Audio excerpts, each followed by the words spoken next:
இனிப்பு வாழைப்பழம் போண்டா செய்ய போகிறேன். இப்போ எப்படி செய்கிறேன்னு சொல்லிட்டு உங்களுக்கு வீடியோக்குள்ளே காட்டுறேன். வாங்க வீடியோக்குள்ளே போகலாம். வாழைப்பழத்தையும் ஏலக்காயும் ஃபைன் பேஸ்ட்டாக அரைச்சி வச்சுருக்கேன் நான். இப்போ ஒரு கேரட்டையும் துருவி வச்சுருக்கேன். அதையும் எல்லாம் மிக்ஸ் பண்ணி நெய்யில் நல்லா வதக்கி அதுக்கு பிறகு நான் எப்படி செய்யணும்னு காட்டுறேன் உங்களுக்கு. நெய் ஊற்றி நெய்யில் ஒரு சிட்டிகை மஞ்சள் போட்டு இப்போ என்ன செய்கிறேன், கேரட்டை இதில் போட்டு நான் வதக்குறேன். நான் மஞ்சள் பழத்தில் போட்டோன்னா ஒரு மாதிரி மஞ்சள் வாடை அடிக்கும். அதனால் நெய்யிலே போட்டோன்னா கொஞ்சம் அந்த ஒரு மாதிரி ஃப்ரையான வாசனை அடிக்கும். இப்போ கேரட்டை போட்டு நல்லா வதக்குறேன். மிக்ஸி ஜாரில் வாழைப்பழம் ஒரு 3 வாழைப்பழம் நல்லா பழுத்த பழத்தையே எடுத்து போட்டிருக்கேன். அதை சின்ன சின்னதாக கட் பண்ணி போட்டு ஒரு ஏலக்காவும் போட்டு இதை மிக்ஸியில் நல்லா அரைச்சி கொண்டு வந்துடுற மாதிரி நம்ம பேஸ்ட் பண்ணி வச்சா அந்த பழத்தையும் அதில் வதக்கிறேன்.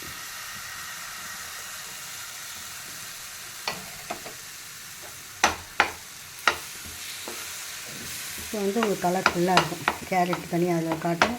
அதுக்கு பிறகு நெய்யிலே நம்ம வதக்கி எடுத்துக்கலாம். இது நல்லா கெட்டியாகிடுச்சு. இந்த ஸ்டேஜ் தேங்காய் போட்டுடணும். அதையும் போட்டு நல்லா நெய்யில் வதக்கிட்டு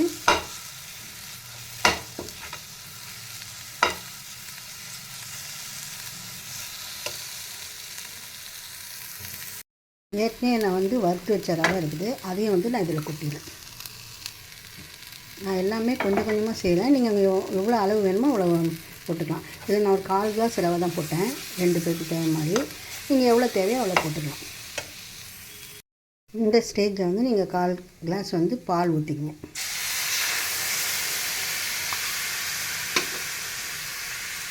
இப்போ எல்லாம் சேர்ந்து திக்னஸாக வந்துடுங்க.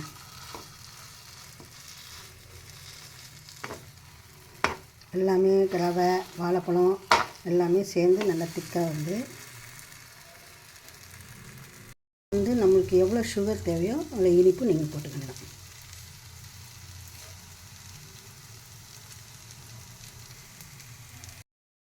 ஒரு பிஞ்சு உப்பு போட்டுக்கணும் டேஸ்ட்டுக்கு. இப்போ அதை நான் ஒரு கிண்ணத்தில் வச்சு ஆற வச்சுருக்கேன். இப்போ அதை நான் எப்படி செய்கிறேன்னு சொல்லிட்டு நான் உங்களுக்கு காட்டுறேன். இப்போ நான் வீடியோக்குள்ள இப்போ குழிப்பணியான் சட்டி ஸ்டவ்வில் வச்சுட்டு சட்டி காஞ்சது எண்ணெயை தடவிட்டு உருண்டையை பிடிச்சி அதை வைக்கணும். இது மாதிரி நம்ம எல்லாம் உருண்டை பிடிச்சி இதை வேக வச்சிட்டோன்னா எண்ணெயும் அவ்வளோ செலவாகாது. இது மாதிரி நல்லா பரட்டி பரட்டி போட்டிங்கன்னா நல்லா வெந்து வரும். ஒரே இடத்துலையே வைக்காமல் நல்லா பரட்டி விடணும். அது பிறகு நல்லா வெந்து வரும். அது பிறகு நம்ம எடுத்துக்கணும்.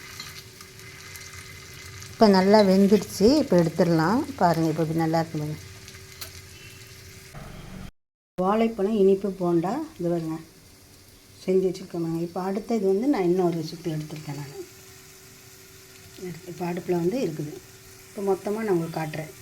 ரொம்ப டேஸ்ட்டாக இருக்கும், ஹெல்த்தியாகவும் இருக்கும். கேரட்டு வாழைப்பழம் எல்லாமே சேர்ந்துருக்கு, ரவை எல்லாமே சேர்ந்துருக்கனால நல்லா டேஸ்ட்டாக இருக்கும். இது நீங்கள் செஞ்சு பாருங்கள். சின்ன பிள்ளைங்க வெளியே நம்ம ஸ்நாக்ஸ் வாங்கி கொடுக்கறத விட இதை மாதிரி நீங்கள் செஞ்சு கொடுத்தீங்க ரொம்ப டேஸ்ட்டாக இருக்கும். இது பிள்ளைங்களும் விரும்பி சாப்பிடுவாங்க. வீடியோ உங்களுக்கு பிடிச்சிருந்தா உங்கள் ஃப்ரெண்ட்ஸ் அண்ட் ஃபேமிலிக்கு ஷேர் பண்ணுங்கள், கமெண்ட் பண்ணுங்கள், லைக் பண்ணுங்கள், சப்ஸ்கிரைப் பண்ணுங்கள். தேங்க்யூ. ஹெல்த்தியான ஃபுட் இது.